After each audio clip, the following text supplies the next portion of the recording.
Dans le cœur vibrant de Paris, où les rayons du soleil dansaient sur les allées fleuries du jardin du Luxembourg, un incident allait bouleverser la vie de deux hommes et ébranler les fondations d'un système. Pierre Dubois, un sergent de police chevronné avec 22 ans de service dans les rues de la capitale, patrouillait avec une assurance forgée par des années d'expérience. Son uniforme impeccablement repassé et son regard perçant trahissaient une autorité qu'il portait comme une seconde peau. Ce jour-là, alors qu'il traversait le parc, son attention fut attirée par un homme assis seul sur un banc, un livre ouvert sur les genoux. L'homme, André Nzadi, était élégamment vêtu d'un costume sombre, une cravate soigneusement nouée, ses lunettes à monture fine glissant légèrement sur son nez alors qu'il tournait les pages avec une concentration tranquille. Pour Pierre, quelque chose dans cette scène semblait hors de propos. Il ne savait pas encore que cet homme, qu'il soupçonnait d'être un intrus dans ce cadre paisible, était en réalité le directeur de la Direction fédérale d'investigation, DFI, l'équivalent français du FBI. Ce malentendu, alimenté par des préjugés profondément enracinés, allait déclencher une tempête qui changerait à jamais leur destin.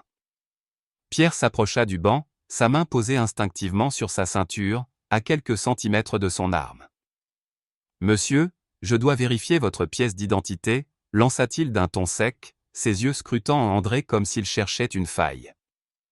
André leva lentement les yeux de son livre, un roman historique sur la résistance française, et répondit avec une politesse mesurée, « Y a-t-il un problème, monsieur l'agent ?» Sa voix était calme, presque apaisante, mais Pierre y perçut une assurance qui le mit immédiatement sur ses gardes. « C'est une simple vérification de routine, il se rétorqua-t-il, son ton devenant plus tranchant. « Vous êtes ici depuis un moment. » André referma doucement son livre, marquant la page avec un doigt. « Je lis dans un parc public pendant mon jour de congé, » dit-il, un léger sourire au coin des lèvres. « Est-ce un crime ?» Pierre fronça les sourcils. Il n'aimait pas ce calme, cette confiance. D'après son expérience, les innocents étaient un nerveux face à la police, les coupables, eux, jouaient les malins. Et André, avec sa posture détendue et son regard direct, semblait appartenir à cette seconde catégorie. Autour d'eux, le jardin du Luxembourg continuait de vivre. Des enfants couraient près de la fontaine Médicis, leur rire résonnant dans l'air printanier. Une femme, Sophie Martin, employée de bureau dans une maison d'édition du quartier latin, s'était arrêtée à quelques mètres pour observer la scène. Son téléphone à la main, elle hésitait, mais quelque chose dans l'attitude de Pierre, son ton autoritaire, sa main près de son arme, la poussa à commencer à filmer. Non loin, Michel, un vendeur de journaux installé près de l'entrée du parc, secouait la tête en murmurant « Encore un contrôle au faciès ». Michel, un homme d'une soixantaine d'années avec une barbe grisonnante, avait vu trop de ces scènes dans sa vie. Il connaissait Pierre de vue, un habitué du quartier, mais il n'avait jamais aimé son arrogance. Ce type cherche toujours les ennuis, marmonna-t-il à un client qui feuilletait un magazine. Pierre, ignorant les regards qui commençaient à se poser sur lui, insista. « Nous avons reçu des signalements d'activités suspectes dans ce quartier. Vous correspondez à la description. » André haussa un sourcil, son sourire s'effaçant légèrement. « Quelle description, exactement ?» demanda-t-il, sa voix toujours calme mais teintée d'une pointe de défi. Pierre serra les mâchoires. Il n'aimait pas qu'on le questionne. Ah, homme noir, corpulence moyenne, bien habillé. C'est vous. André laissa échapper un petit rire, mais il n'y avait aucune joie dedans. À 45 ans, il avait entendu cette phrase trop de fois. Grandir à Belleville, un quartier populaire de Paris, lui avait appris à naviguer dans ces situations, mais la lassitude pesait sur ses épaules. Cela correspond à des milliers d'hommes dans cette ville, répondit-il, croisant les bras. Soyez plus précis. Les passants commençaient à s'arrêter, formant un petit cercle à distance respectueuse. Sophie, toujours en train de filmer, sentit son cœur battre plus vite. Elle n'était pas militante, mais elle avait lu assez d'articles sur les abus policiers pour savoir que cette scène risquait de dégénérer. Michel, de son côté, avait sorti son propre téléphone pour envoyer un message à un ami. Encore un flic qui joue les cow-boys. Pierre, sentant les regards sur lui, se raidit. Sa radio grésilla, et une voix demanda. Unité 12, quelle est votre position? Il appuya sur le bouton, les yeux toujours fixés sur André.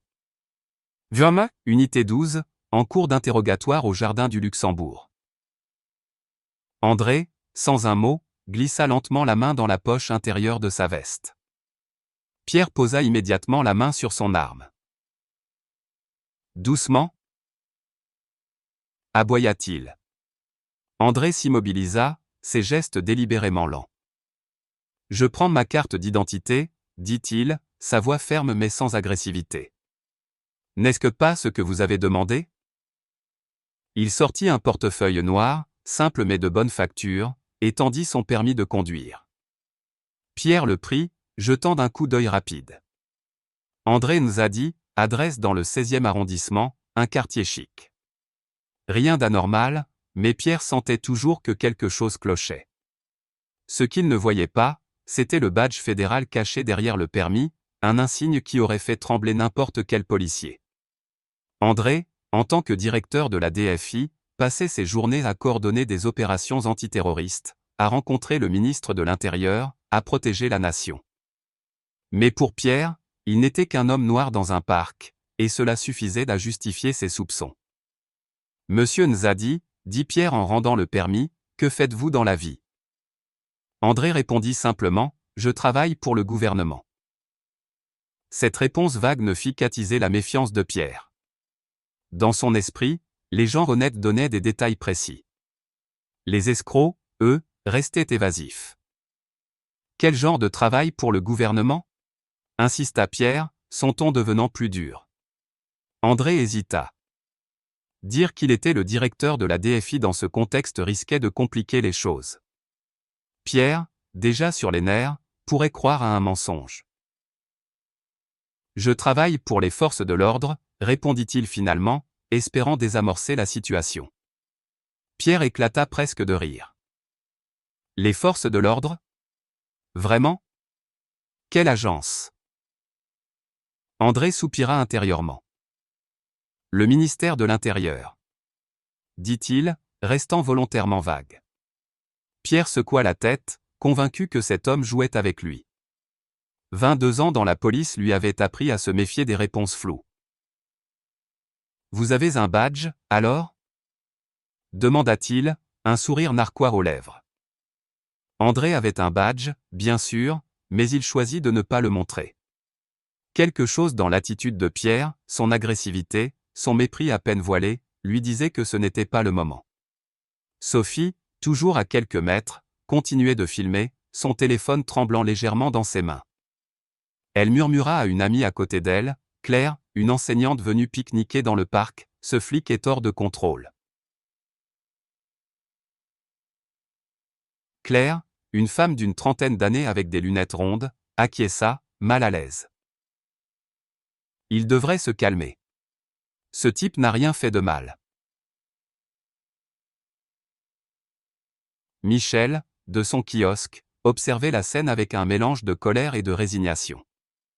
Il avait grandi dans un Paris où les contrôles d'identité étaient monnaie courante pour certains, et il savait que cette histoire ne finirait pas bien. Ce flic va regretter ça, marmonna-t-il en repliant un journal. Pierre, ignorant les murmures autour de lui, perdait patience. Monsieur, je vous le demande une dernière fois, levez-vous. André resta assis, son regard fixé sur Pierre. Suis-je en état d'arrestation? Demanda-t-il calmement. Cette question fit monter la colère de Pierre. Dans son esprit, seuls les coupables posaient ce genre de questions, cherchant à jouer sur les droits pour échapper à la justice. Levez-vous, ordonna-t-il, sa voix tremblant de frustration. Pourquoi? Répliqua André, toujours immobile. Parce que je vous l'ordonne. Pierre sortit ses menottes, le métal cliquetant dans l'air. Les passants reculèrent, certains sortant leur téléphone pour filmer. Sophie zooma sur Pierre, capturant chaque détail de son expression tendue. Vous êtes en état d'arrestation pour entrave à une enquête policière, déclara Pierre, sa voix résonnant dans le parc. André se leva lentement, les mains bien visibles. C'est une erreur, monsieur l'agent, dit-il, son ton toujours mesuré. Pierre, sans répondre, lui passa les menottes, les cliquetis résonnant comme une sentence. Sophie murmura à Claire, « Je vais poster ça en ligne. Ça ne peut pas rester comme ça. » Claire hocha la tête, mais son visage trahissait une inquiétude croissante. « Fais attention, Sophie. Ces choses-là peuvent te dégénérer. » André, menotté, fut conduit vers la voiture de patrouille de Pierre. Les regards des passants pesaient sur lui, mais il gardait la tête haute. Il avait déjà été confronté à ce genre de situation, mais jamais en tant que suspect. En tant que directeur de la DFI, il avait travaillé avec la police locale sur des affaires complexes, mais aujourd'hui, il était traité comme un criminel. La voiture de patrouille sentait le désinfectant et le cuir usé. André, assis à l'arrière, les mains menottées, regardait par la fenêtre les rues animées du 6e arrondissement défiler. Pierre, au volant, jetait des coups d'œil dans le rétroviseur, troublé par le calme d'André. « Vous voulez me dire ce que vous faisiez vraiment dans ce parc ?» demanda-t-il, brisant le silence. « Je lisais un livre, » répondit André, sa voix dénuée d'émotion. Pierre ricana. Personne ne passe des heures dans un parc juste pour lire. André ne corrigea pas l'exagération. Il savait que Pierre écrirait ce qu'il voulait dans son rapport, et il n'avait pas l'intention de gaspiller son énergie à argumenter. « Je travaille beaucoup, » dit-il simplement. « Ce parc est l'un des rares endroits où je peux me détendre. » Pierre ne répondit pas, mais son esprit tournait à plein régime. Cet homme était trop calme, trop maîtrisé. Dans son expérience, les suspects paniquaient ou se mettaient en colère. Ce silence le rendait nerveux. La radio grésilla à nouveau. « Unité 12, quelle est votre situation ?» Pierre décrocha le combiné. « En route pour le commissariat avec une personne en garde à vue. » André esquissa un sourire discret. Il savait ce qui allait se passer. Une fois son nom entré dans le système, des alertes s'afficheraient. Les employés de la DFI avaient intégré des marqueurs spéciaux dans les bases de données. Dans quelques minutes, Pierre apprendrait qu'il venait de commettre l'erreur de sa carrière. Au commissariat du 5e arrondissement, l'ambiance était chaotique. Les agents allaient et venaient, amenant des suspects pour des infractions mineures, vol à l'étalage, ivresse publique, petit trafic. Le sergent de service, Isabelle Dupont, une femme d'une quarantaine d'années avec un regard fatigué mais alerte, leva les yeux de ses dossiers lorsque Pierre entra avec André. « Qu'est-ce qu'on a ?» demanda-t-elle, son stylo suspendu au-dessus d'un formulaire. « Entrave à une enquête policière », répondit Pierre. Il se comportait de manière suspecte au jardin du Luxembourg. Refus de coopérer. Isabelle observa André, notant son costume élégant et son calme inhabituel.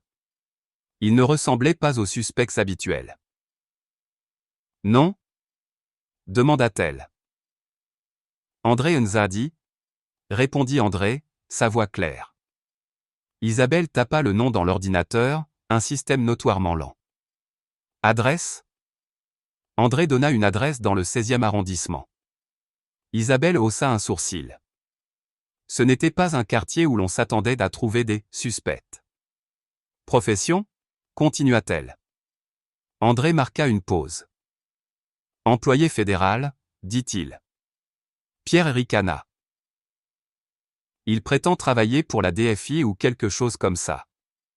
Probablement un mensonge. Isabelle continua de taper, ignorant le commentaire. L'ordinateur émit un bip, et son écran s'illumina d'alerte. Isabelle fronça les sourcils, lisant les informations qui s'affichaient. « Pierre, » dit-elle à voix basse, « viens voir ça. » Pierre s'approcha, jetant un coup d'œil à l'écran. Les mots « directeur de la Direction fédérale d'investigation, en service actif, habilitation de sécurité maximale » lui sautèrent aux yeux. Son visage blêmit. Ce n'est pas possible, murmura-t-il. Isabelle décrocha le téléphone. Je dois appeler le capitaine. André, toujours menotté, observait la scène sans un mot. Il savait exactement ce qui se passait. Sophie, pendant ce temps, avait posté sa vidéo sur les réseaux sociaux avec le hashtag #Justice pour tous. En quelques minutes, les partages se multipliaient, et les commentaires affluaient, certains condamnant Pierre, d'autres défendant la police. Michel, au kiosque, regardait son téléphone, où la vidéo commençait à devenir virale. Ça va mal finir pour ce flic, dit-il à un client. Au commissariat, le capitaine Claire Lefebvre, une femme d'une cinquantaine d'années connue pour sa rigueur, descendait déjà les escaliers. Ne laissez personne voir cet écran, ordonna-t-elle à Isabelle. Elle s'approcha d'André, son expression mêlant prudence et embarras. Monsieur Nzadi, je suis le capitaine Lefebvre. Il semble y avoir eu un malentendu. André hocha la tête. En effet, répondit-il, sa voix dénuée de colère mais lourde de sous-entendus. Claire se tourna vers Pierre. Agent, retirez les menottes. Tout de suite. Les mains de Pierre tremblaient alors qu'il obéissait. André se frotta les poignets, son regard fixé sur le capitaine. Capitaine, je vais devoir passer quelques appels. Claire acquiesça, sentant un nœud se former dans son estomac. Une arrestation comme celle-ci n'allait pas passer inaperçue. Déjà, son téléphone vibrait avec un appel du ministère de l'Intérieur. Pierre, immobile, réalisait peu à peu l'ampleur de son erreur. Dans les heures qui suivraient, sa vie, sa carrière et la réputation du commissariat allaient être mises à rude épreuve. Et ce n'était que le début. Le soleil se couchait sur Paris, peignant le ciel d'un orange doux au-dessus des toits haussmanniens, mais dans le commissariat du 5e arrondissement, l'atmosphère était lourde, presque irrespirable. La vidéo tournée par Sophie Martin, cette employée de bureau qui avait assisté à l'arrestation d'André Nzadi, s'était répandue comme une traînée de poudre sur les réseaux sociaux. Sous le hashtag #Justice pour tous, des milliers de partages et de commentaires alimentaient une tempête numérique. Les titres des journaux en ligne fusèrent déjà, un haut responsable de la DFI arrêté pour avoir lu dans un parc. Pierre Dubois, le sergent responsable de cette erreur monumentale, se tenait dans le bureau du capitaine Claire Lefebvre, les mains moites et le regard fixé sur le sol. Il savait que sa carrière, qu'il avait bâtie pendant 22 ans, vacillait au bord du précipice. Pendant ce temps, André Nzadi, libéré des menottes mais marqué par l'humiliation, rentrait chez lui dans le 16e arrondissement, prêt à affronter les répercussions d'un incident qui allait bien au-delà de sa personne. Ce qui avait commencé comme une simple vérification d'identité dans le jardin du Luxembourg devenait une affaire nationale, mettant en lumière les tensions raciales et les failles du système policier français. Dans le bureau du capitaine Lefebvre, l'air était saturé de tension. Pierre, assis face à son supérieur, triturait nerveusement l'ourlet de son uniforme. « Expliquez-moi, Pierre. » dit Claire, sa voix froide mais contrôlée.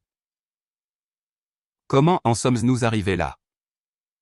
Pierre s'éclaircit la gorge, cherchant ses mots. Il agissait de manière suspecte, capitaine. Il était seul, assis depuis un moment, dans un quartier où nous avons eu des signalements de vol. Il correspondait à la description. Claire le fixa, ses yeux perçants comme des lames. Quelle description, exactement? Pierre hésita, sentant le poids de ses propres paroles. Un homme noir, corpulence moyenne, bien habillé. Claire se frotta les tempes, retenant un soupir. C'est tout? C'est votre motif raisonnable? Pierre baissa les yeux. Il était évasif, il refusait de coopérer. Claire secoua la tête. Vous avez arrêté le directeur de la DFI pour avoir lu un livre, Pierre. Un livre. Le silence qui suivit était plus éloquent que n'importe quelle réprimande. Le téléphone de Claire sonna, l'écran affichant d'un numéro du ministère de l'Intérieur. Capitaine Lefebvre, répondit-elle, sa voix tendue. À l'autre bout, la voix grave de la directrice de la DFI, Marianne Bisset, résonna. je veux comprendre comment l'un de mes directeurs a pu être menotté dans un parc public. Nous envoyons des enquêteurs. Attendez-vous à leur arrivée dans l'heure. C'est que vu ses mains. Vous qui êtes. La ligne fut coupée, laissant Claire face à un avenir incertain. Au même moment, chez Pierre, dans un appartement modeste du 13e arrondissement, sa femme Claire Dubois préparait le dîner, un coq au vin dont l'arôme emplissait la cuisine. Mais son esprit était ailleurs. La nouvelle de l'arrestation s'était déjà répandue, et son téléphone vibrait sans cesse avec des messages de collègues et d'amis. « Ton mari a arrêté un directeur de la DFI ?» écrivait une amie. « C'est vrai ?» Claire, une infirmière de 45 ans à l'hôpital Saint-Antoine, posa son couteau et s'assit, le cœur lourd. Elle avait toujours soutenu Pierre, même dans les moments difficiles, mais cette fois, elle sentait une fissure dans leur mariage. Leur fille, Élise, une lycéenne de 17 ans, entra dans la cuisine, son téléphone à la main. « Papa est partout sur Twitter. » dit-elle, sa voix tremblante. Ils disent qu'il a arrêté un homme noir sans raison valable. Maman, est-ce que c'est vrai? Claire ne savait que répondre. Elle voulait défendre Pierre, mais les images de la vidéo, qu'elle avait vues en boucle sur son fil d'actualité, la hantaient. Pierre, menaçant, menottant un homme calme et digne. « On en parlera avec ton père ce soir », murmura-t-elle, évitant le regard d'Élise. À quelques kilomètres de là, André Nzadi était assis dans son salon, un verre de Bordeaux à la main. Sa femme, Amina, une avocate spécialisée dans les droits humains, le regardait avec inquiétude. « Comment vas-tu, vraiment ?» demanda-t-elle, posant une main sur son bras. André soupira, son regard perdu dans les motifs du tapis persan. Vut, en colère. Fatigué. Mais pas surpris. Amina secoua la tête. Ce n'est pas juste, André? Ce n'est pas juste, André. Tu es l'un des hommes les plus puissants de ce pays, et pourtant. Elle s'interrompit, les mots trop douloureux pour être prononcés. Leur fils, Malik, un étudiant en droit de 20 ans, entra dans la pièce. Papa, les réseaux sociaux explosent. Les gens veulent que ce flic soit viré. Tu vas faire quoi?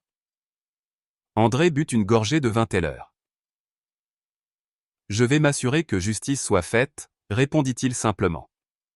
Mais dans son esprit, il voyait autre chose, les regards des passants dans le parc, le cliquetis des menottes, le mépris dans les yeux de Pierre.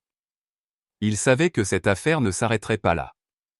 Pendant ce temps, Sophie Martin, l'employée de bureau qui avait filmé l'incident, était devenue une figure centrale sans le vouloir. Assise dans un café du quartier latin avec son amie Claire, elle relisait les commentaires sous sa vidéo. Certains la traitèrent de héroïne, d'autres l'accusèrent de salir la police. « Je ne pensais pas que ça irait si loin », murmura-t-elle à Claire, son café refroidissant devant elle. Claire, l'enseignante qui avait assisté à la scène, posa une main sur son épaule. « Tu as fait ce qu'il fallait. Ce type, Pierre, il a abusé de son pouvoir. » Sophie hocha la tête, mais elle se sentait dépassée. Elle avait agi par instinct, mais maintenant, son nom circulait dans les médias. Un journaliste d'un grand quotidien l'avait même contacté pour une interview. « Je ne veux pas être au centre de tout ça, » dit-elle. Mais je ne pouvais pas rester sans rien faire. Claire sourit doucement. « Tu es courageuse, Sophie. Peu de gens auraient osé. » Au commissariat, l'enquête interne prenait une tournure dramatique. Le capitaine Lefebvre avait réuni une équipe pour examiner les actions de Pierre. Isabelle Dupont, la sergente qui avait traité l'arrivée d'André, était furieuse. « Il a agi sans preuve, » dit-elle à Claire. Juste parce que cet homme était noir et bien habillé. C'est inacceptable. Claire acquiesça, mais elle savait que l'affaire allait au-delà de Pierre. C'était tout le système qui était en question. Les enquêteurs de la DFI, menés par l'agent Luc Garnier, un homme à l'allure sévère, arrivèrent peu après. Luc interrogea Pierre dans une salle exiguë, ses questions précises et implacables. « Pourquoi l'avoir arrêté, agent Dubois ?» demanda-t-il. Pierre, le visage blême, répéta son histoire de compagnie et que ce comportement suspect. « Quel comportement ?» insista Luc. Il lisait un livre. Pierre bafouilla, incapable de fournir une réponse cohérente. Luc échangea un regard avec son collègue, une femme nommée Élodie, qui prenait des notes. « Vous savez qui il est, n'est-ce pas ?» demanda-t-elle. Pierre hocha la tête, la gorge serrée. Maintenant, oui. Dehors, la tempête médiatique s'intensifiait. Les chaînes d'information diffusaient la vidéo de Sophie en boucle, et les éditorialistes débattaient avec passion. Certains dénonçaient le racisme systémique, d'autres défendaient Pierre, arguant qu'il suivait la procédure. Sur Twitter, le hashtag #Justice pour André gagnait du terrain, accompagné d'appels à la réforme policière. Sophie, dépassée par l'ampleur des réactions, reçut un message inattendu, André Nzadi souhaitait la rencontrer. Intriguée, elle accepta. Leur rendez-vous eut lieu dans un petit bistrot près de la Sorbonne. André, toujours impeccablement vêtu, la remercia avec une sincérité qui la toucha. « Votre vidéo a forcé la vérité à éclater, dit-il. Sans vous, cela aurait pu être étouffé. » Sophie rougit. « Je n'ai fait que filmer ce que je voyais. » André sourit. Et c'est ce qui fait la différence. Pendant ce temps, Pierre rentra chez lui, accueilli par le silence glacial de sa femme. Claire Dubois, assise à la table de la salle à manger, ne leva pas les yeux de son livre. « Tu as vu les infos ?» demanda-t-elle, la voix tendue. Pierre hocha la tête, incapable de soutenir son regard. « Je pensais qu'il était suspect, murmura-t-il. Claire referma son livre d'un geste brusque. « Suspect de quoi, Pierre ? D'être noir dans un parc ?» Élise, leur fille, entra dans la pièce, son téléphone à la main. « Papa, les gens à l'école parlent de toi. Ils disent que t'es raciste. » Les mots d'Élise étaient comme un coup de poignard. Pierre voulut répondre, mais les mots lui manquèrent. Il s'assit lourdement, le poids de la réalité s'abattant sur lui. « Je ne suis pas. » commença-t-il, mais Claire l'interrompit. « Alors pourquoi l'as-tu arrêté ? Explique-moi, Pierre. » Il n'avait pas de réponse. Le lendemain, Pierre fut officiellement suspendu, en attente d'une enquête fédérale. La nouvelle fit la une des journaux, et des manifestations spontanées éclatèrent devant le commissariat. Des pancartes brandissaient des slogans comme « Stop au contrôle et aux faciès » et « Justice pour André Nzadi ». Sophie, qui passait par là en rentrant du travail, s'arrêta pour observer. Une femme d'âge mûr, portant un foulard coloré, lui tendit un tract. « Vous êtes celle qui a filmé, n'est-ce pas ? » demanda-t-elle. Sophie acquiesça, gênée. « Merci, » dit la femme. « Vous nous donnez de l'espoir. » Sophie sentit une boule dans sa gorge. Elle n'avait jamais voulu être une héroïne, mais elle réalisait que son geste avait allumé une étincelle. André, de son côté, reprenait le travail à la DFI, mais l'incident avait laissé des traces. Ses collègues le traitaient avec une prudence nouvelle, comme s'il était fragile.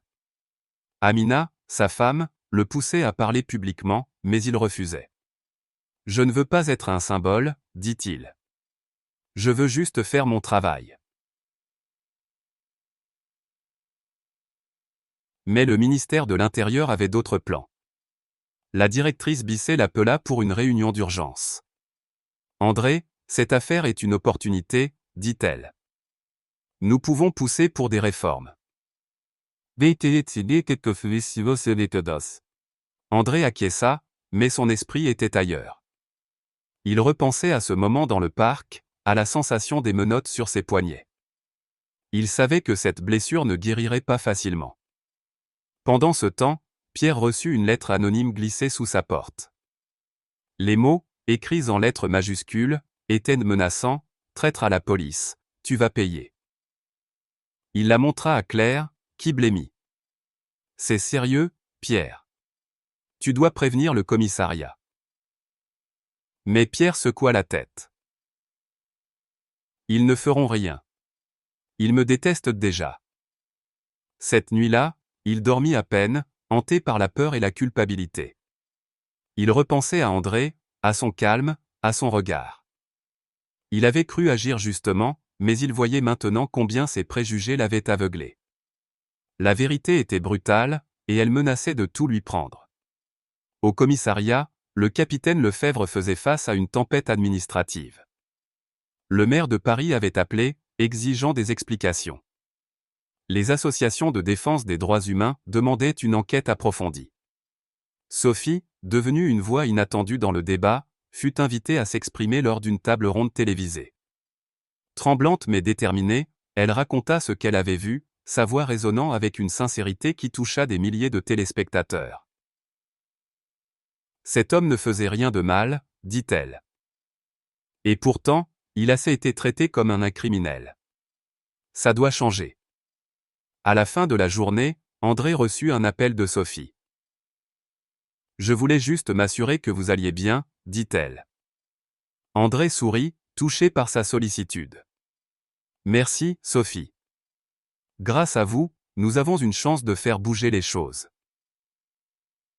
Alors que la nuit tombait sur Paris, les fondations d'un changement commençaient à se dessiner, mais pour Pierre, le chemin vers la rédemption semblait encore hors de portée. Le vent frais de l'automne balayait les rues de Paris, faisant tourbillonner les feuilles mortes autour des réverbères du 13e arrondissement. Pierre Dubois, autrefois sergent respecté de la police, sortait d'une prison de la région parisienne après avoir purgé une peine de 18 mois pour violation des droits civils. Son uniforme impeccable avait été remplacé par un vieux manteau usé, et son regard, jadis assuré, portait désormais les marques d'un homme confronté à ses erreurs. À quelques kilomètres de là, André Nzadi, désormais directeur de la Direction fédérale d'investigation, DFI, se tenait dans son bureau au dernier étage d'un immeuble sécurisé, examinant des rapports sur les réformes policières qu'il avait lancées. L'incident au jardin du Luxembourg, qui avait bouleversé leur vie, semblait appartenir à une autre époque, mais ses échos résonnaient encore. Alors que Pierre cherchait à reconstruire sa vie dans l'ombre de sa faute, André portait le poids d'une responsabilité nouvelle, transformer un système défaillant.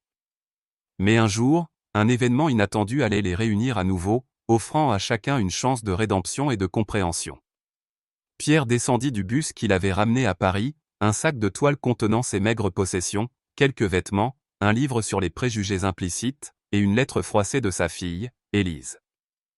Sa femme, Claire, avait demandé le divorce 6 mois plus tôt, incapable de supporter la honte et la pression des voisins qui chuchotaient dans son dos. Élise, bien qu'éloignée, lui écrivait encore, des mots durs mais teintés d'espoir: « Papa, j'ai honte, mais je veux croire que tu peux changer. » Pierre s'installa dans un foyer de réinsertion dans le sud-est de la ville, une chambre exiguë qu'il partageait avec un ancien détenu, Jacques, un ex-policier condamné pour des faits similaires. Jacques, un homme robuste d'une 50aine d'années avec une voix rauque, l'accueillit avec un sourire désabusé. « Bienvenue dans le club des parias, » dit-il en lui tendant une cigarette. Pierre refusa poliment. « J'essaie d'arrêter, » murmura-t-il, mais il accepta de s'asseoir pour écouter Jacques raconter son histoire. « On pensait tous qu'on faisait notre boulot, » dit Jacques. « Mais on était aveugle. Trouver un emploi était une épreuve. » Le casier judiciaire de Pierre, marqué par l'accusation de violation des droits civils, était un obstacle insurmontable pour la plupart des employeurs. Après des semaines de refus, il décrocha un poste dans un supermarché de banlieue, à charger des palettes dans un entrepôt glacial. Son patron, Karim, un ancien militaire d'origine maghrébine, croyait aux secondes chances. « Travaille dur, Pierre, lui dit-il le premier jour. Mais si tu fais une erreur, tu es dehors. Pierre acquiesça, reconnaissant. Chaque jour, il soulevait des caisses, son dos douloureux et ses mains cailleuses, mais il se présentait à l'heure, déterminé à prouver qu'il valait plus que son passé. Pendant ses pauses déjeuner, il lisait, dévorant des ouvrages sur la justice sociale et les biais inconscients. Un livre en particulier, sur l'histoire des discriminations en France, le marquait profondément. Il y voyait ses propres erreurs, ses jugements hâtifs, et il commençait à comprendre l'ampleur du mal qu'il avait causé, non seulement à André, mais à d'autres qu'il avait peut-être mal jugés au fil de sa carrière. Pendant ce temps, André Nzadi s'était imposé comme une figure de changement au sein de la DFI. Promu directeur après le départ anticipé de Marianne Bisset, il avait lancé un programme ambitieux pour améliorer les relations entre les forces de l'ordre fédéral et local. Lors d'une conférence à l'hôtel de ville, il déclara « La confiance est la clé. Si les citoyens ne nous font pas confiance, nous ne pouvons pas faire notre travail. » Sa collègue, Amina, l'avocate qui l'avait soutenu dans les moments les plus sombres, le poussait à aller plus loin. « Tu as une voix, André », lui disait-elle lors d'un dîner chez eux, dans leur appartement du 16e arrondissement.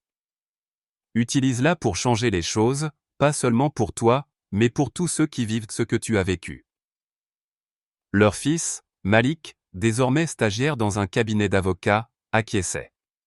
« Papa, tu es une inspiration. Les gens t'écoutent. »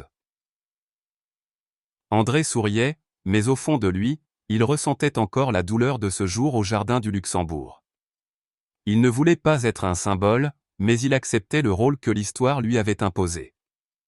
Au 5e arrondissement, le commissariat était sous surveillance fédérale. Le capitaine Claire Lefebvre travaillait sans relâche pour redorer l'image de son service. Chaque arrestation était scrutée, chaque agent devait suivre une formation obligatoire sur les préjugés raciaux. 2 officiers avaient démissionné, refusant de s'adapter aux nouvelles règles. Isabelle Dupont, la sergente qui avait assisté à l'arrivée d'André, était devenue une alliée inattendue d'André, participant à la conception du nouveau programme de formation. Lors d'une session à l'académie de police, André s'adressait à une salle pleine de recrues, son ton ferme mais bienveillant. « Une arrestation doit être basée sur des preuves concrètes, expliquait-il. P.T. Pas sur des suppositions ou des apparences. » Une jeune recrue leva la main. « Monsieur Nzadi, comment auriez-vous agi différemment ce jour-là » André marqua une pause, repensant au banc, aux menottes, au regard de Pierre. « J'aurais observé plus longtemps. J'aurais cherché des preuves d'un crime. Et j'aurais traité l'individu avec respect, quelle que soit son apparence. » Sophie Martin, l'employée de bureau qui avait filmé l'incident, avait vu sa vie changer. Devenue une figure publique malgré elle, elle parlait désormais lors de conférences sur les droits civiques. Lors d'une réunion communautaire à Belleville, elle raconta son expérience, sa voix tremblante mais déterminée. « J'ai filmé parce que je ne pouvais pas rester silencieuse, » dit-elle à un public attentif. Ce n'était pas seulement pour André Nzadi, mais pour tous ceux qui sont contrôlés sans raison. Après son discours, une femme d'âge mûr, Fatima, une militante locale, l'approcha. « Vous avez donné une voix à ceux qui n'en ont pas », lui dit-elle. Sophie sourit, gênée mais touchée. Elle avait trouvé un sens à son action, mais elle restait humble, préférant laisser la lumière sur d'autres. Pierre, de son côté, avait trouvé une forme de rédemption dans le travail communautaire. Obligé d'effectuer des heures de travaux d'intérêt général, il s'était porté volontaire dans une banque alimentaire à Barbès. Là, il triait des dons et aidait à distribuer des repas aux plus démunis. Maria, une bénévole septuagénaire qui dirigeait l'association, remarqua son dévouement. « Tu es discret, Pierre, mais tu travailles dur », lui dit-elle un jour en lui tendant une boîte de conserve. Pierre baba. Pierre hésita, puis répondit. « J'essaie de réparer mes erreurs. » Maria hocha la tête, sans poser de questions. Elle ne connaissait pas son passé, et Pierre préférait qu'il en soit ainsi. Mais le poids de ce passé ne le quittait jamais. Chaque soir, dans sa petite chambre au foyer, il relisait la lettre d'Élise, cherchant du courage dans ses mots. Un après-midi, alors qu'il sortait d'un café près du siège de la DFI, Pierre aperçut André Nzadi de l'autre côté de la rue. Son cœur s'accéléra. Il voulut tourner les talons, mais quelque chose le retint. Il traversa la rue, les mains tremblantes. « Monsieur Nzadi » appela-t-il. André se retourna, ses yeux s'écarquillant légèrement. Il reconnut Pierre immédiatement, mais son expression resta neutre. « Derek » dit-il simplement. Un silence gêné s'installa.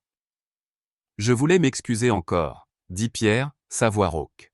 « Ce que je vous ai fait, c'était impardonnable. » André l'observa, notant les rides nouvelles sur son visage, la fatigue dans ses yeux. « Vous vous êtes excusé au tribunal » répondit-il. « Mais je devais le dire en personne » insista Pierre. « J'ai laissé mes préjugés me contrôler. J'ai eu tort. » André hocha la tête, son regard adouci par une lueur de compréhension. « Qu'avez-vous appris » demanda-t-il.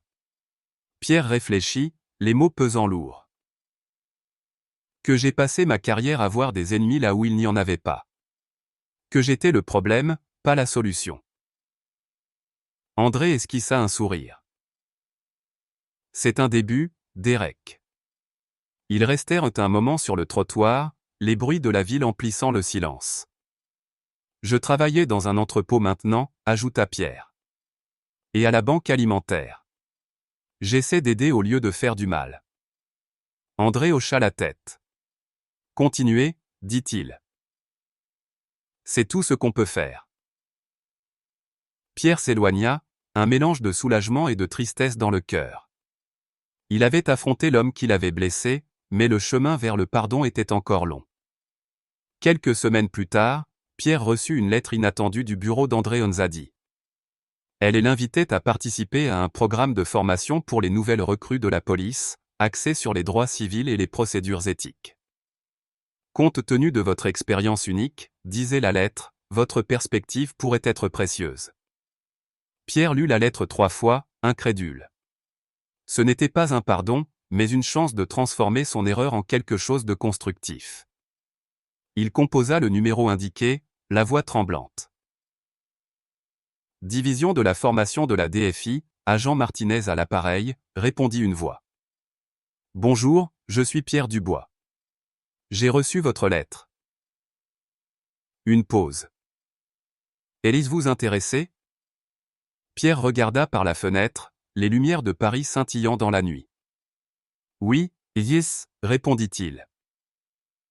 Très intéressé. De son côté, André poursuivait son travail à la DFI, rencontrant régulièrement des dirigeants communautaires pour renforcer la confiance entre la police et les citoyens. Lors d'un dîner chez lui, sa femme Amina leva son verre. « À toi, André. Tu changes les choses. » Leur fils Malik ajouta, « Tu rends le monde plus juste, papa. » André sourit, mais ses pensées dérivèrent vers le jardin du Luxembourg. Il y retournait parfois, s'asseyant sur le même banc, observant les passants. Un jour, il vit un jeune homme noir lire sur un banc voisin. Cette fois, personne n'appela la police. André hocha la tête en signe de respect, et continua son chemin. La ville changeait, lentement, et il était déterminé à faire partie de ce changement.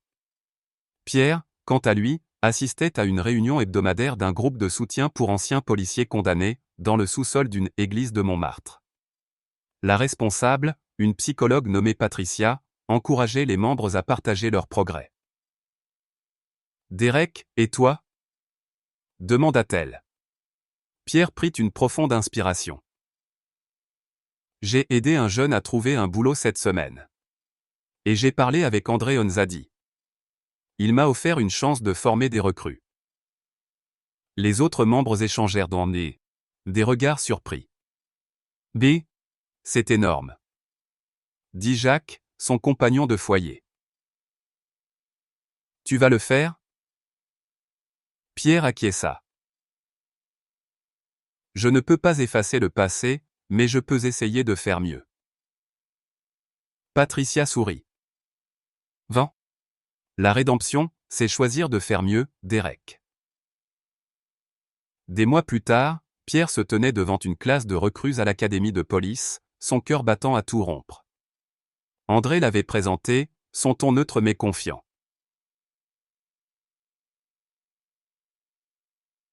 Cet homme a fait une erreur grave, dit André. Mais il est ici pour vous apprendre à ne pas la répéter. Pierre raconta son histoire, sans détour, sa voix tremblante mais honnête. J'essaie n'est que ce que c'était ça. Laissez mes préjugés détruire ma carrière et faire du mal à un innocent. Ne faites pas la même erreur. Les recrues écoutaient, certaines prenant des notes, d'autres échangeant des regards. À la fin, une jeune femme leva la main. Comment l'on évite de juger trop vite? Et ce qui? Pierre y réfléchit. En posant des questions. En écoutant. En voyant des gens, pas des suspects. Ce soir-là, Pierre rentra chez lui, épuisé mais étrangement apaisé. Il appela Élise, qui étudiait maintenant à l'université. « Papa, je suis fière de toi, » lui dit-elle, sa voix douce. « Tu essaies vraiment. » Pierre sourit, les larmes aux yeux.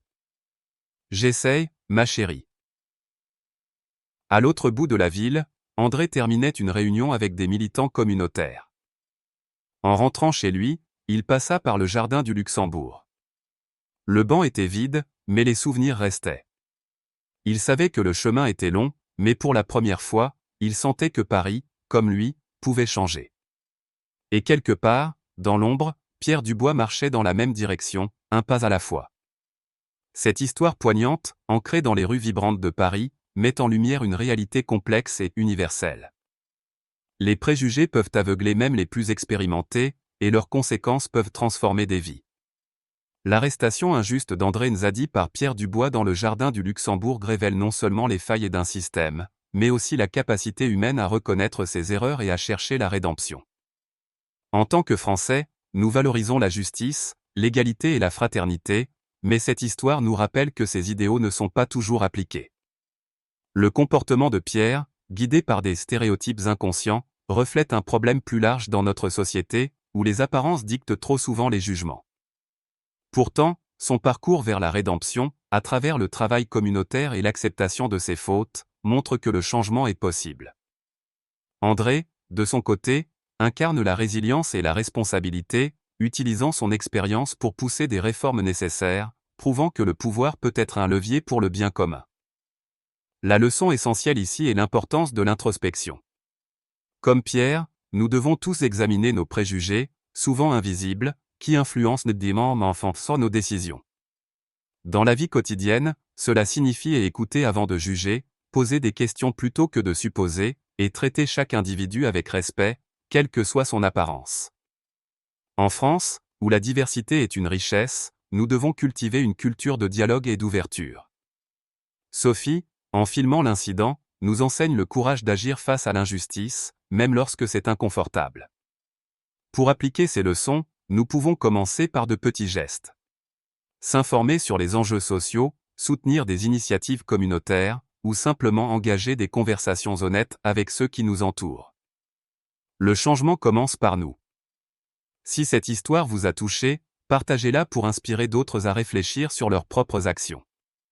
Cliquez sur « J'aime », abonnez-vous à notre chaîne pour ne pas manquer nos prochaines vidéos, et laissez un commentaire ci-dessous pour nous dire ce que cette histoire vous a appris. Ensemble, faisons de Paris, et du monde, un lieu plus juste.